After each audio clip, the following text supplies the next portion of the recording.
you are back with comedian David Boyle, and I'm quitting alcohol. So one of my best mates is having a kid on Wednesday.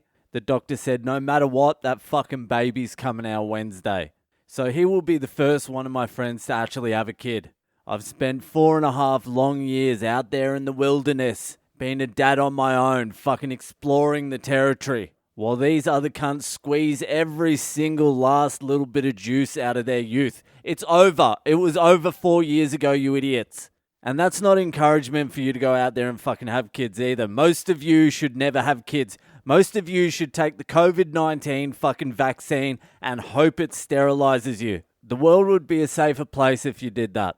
But on Wednesday, at least I have someone else now. I have someone else on board who knows what the fuck I'm talking about. And I can't fucking wait to go. Remember all those times you told me to do this, do that, come there, fucking whining because I couldn't get away for something? Now do you understand? I tried to explain it to you when you didn't have a kid and you were fucking traveling all around Europe. Now let's see how your European trips go with a kid.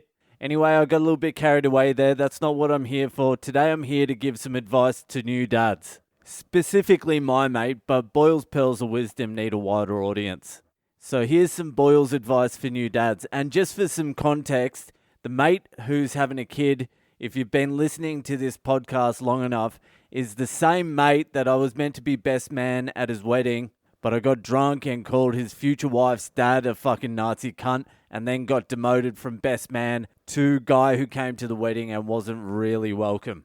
And really, I shouldn't be the one giving you this advice. This should be your older brother giving you this advice, but he has been acting like a fucking child for 6 or 7 years and you just haven't spoken. So, anyway, it is what it is, and you're getting Boyle's advice. So first things first, do not, and I repeat, do not watch the baby come out. Don't even fucking linger down the doctor's end. You want to be right up the top near your wife's shoulder, kissing her on the forehead, as far away from that end as you can possibly be, because there are some things you just cannot unsee.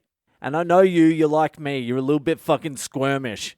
I accidentally saw it when I was walking over to cut the umbilical cord. I looked back and I would have only glanced at the aftermath for a fucking 2 milliseconds, and it has been burnt into my memory ever since, and it took me 2 full years to recover from it. I wasn't the same person for 2 years.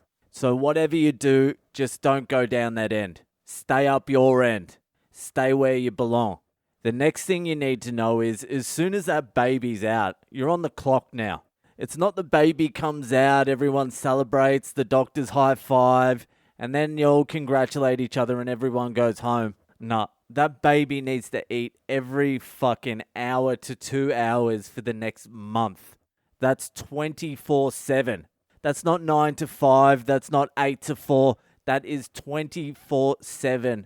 That's 11 p.m., 1 a.m., 3 a.m., 5 a.m., 7 a.m., 9 a.m., 11 a.m., 1 p.m. without fail, with no respite. Like fucking clockwork. So what you want to do is you need to shorten your time frame for your outlook for the future. Like you can only think 1 month ahead. Don't even think about anything beyond a month. Your only future for now is this 1 month. It's going to get pretty fucking hectic, and you've just lived 36 years of doing whatever the fuck you want, and now that's out the fucking window. So you only really want to be thinking a month in advance. After a month, you get into a little bit of a groove, then you can start thinking about the next month. Then as things settle down, you can think further and further ahead. But for the start, your life is only 1 month long.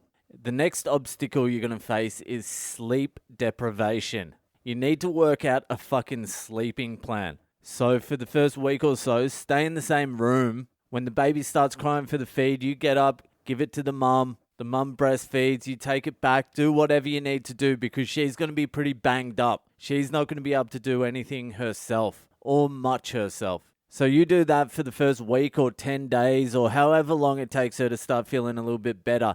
But the thing is, when you're doing that and she's breastfeeding as well, that means neither of you are getting sleep. So you're both fucked. And there's only so long that can last.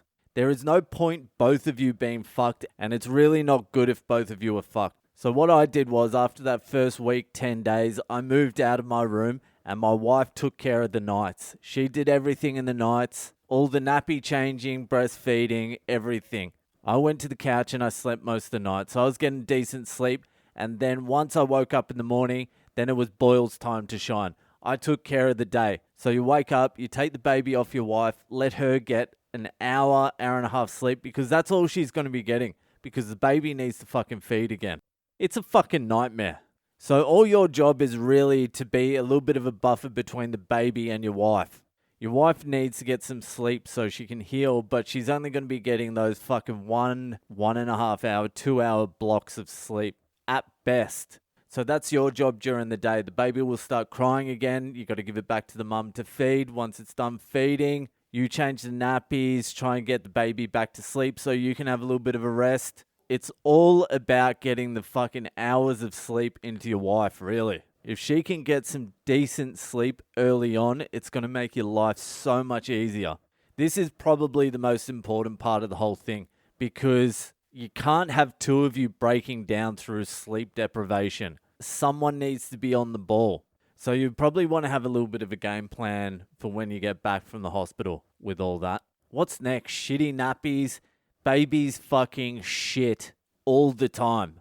It's like 8, 9, 10 nappies a day for 6 weeks, let's say. It's just constant shitting. Weird smelling, yellowy green, oozy shit. Get used to it, because you're going to be changing a lot of fucking nappies. That wins you a lot of fucking brownie points. If you change a lot of fucking nappies, and it's not really that hard, and who gives a fuck about a little bit of green shit? When it's your time in like 6, 7, 8 weeks to go, hey, I'm going down to the pub for a fucking couple of pints, which you're inevitably going to do, it's good to have a lot of fucking shitty change nappies under your belt. Fucking what else is there? I can't really remember. I've got one in the lounge room too. They throw up a lot too. They're not really sick. They just fucking throw up all the time. There's not really that much more to say. The rest of it's pretty much common sense. You fucking clothe it. You wash it. You dry it. You can work that shit out yourself. It's not that hard. The main thing is you're there to take the heat off the mum. You've got to get some fucking sleep. You've got to try and get as much sleep into your wife as you can possibly get. You've got to change nappies if you want to go for a beer. And don't think of anything further than about a month away. That's it. You're in a little fucking baby, wife, spew shit, sleep-deprived cocoon for a month. And that's your life. And that's all you need to know for now. And I'm really looking forward to watching you fucking stress out. Alright, that is it from me tonight. Love you, bruz. And I'll see yous all the fuck later.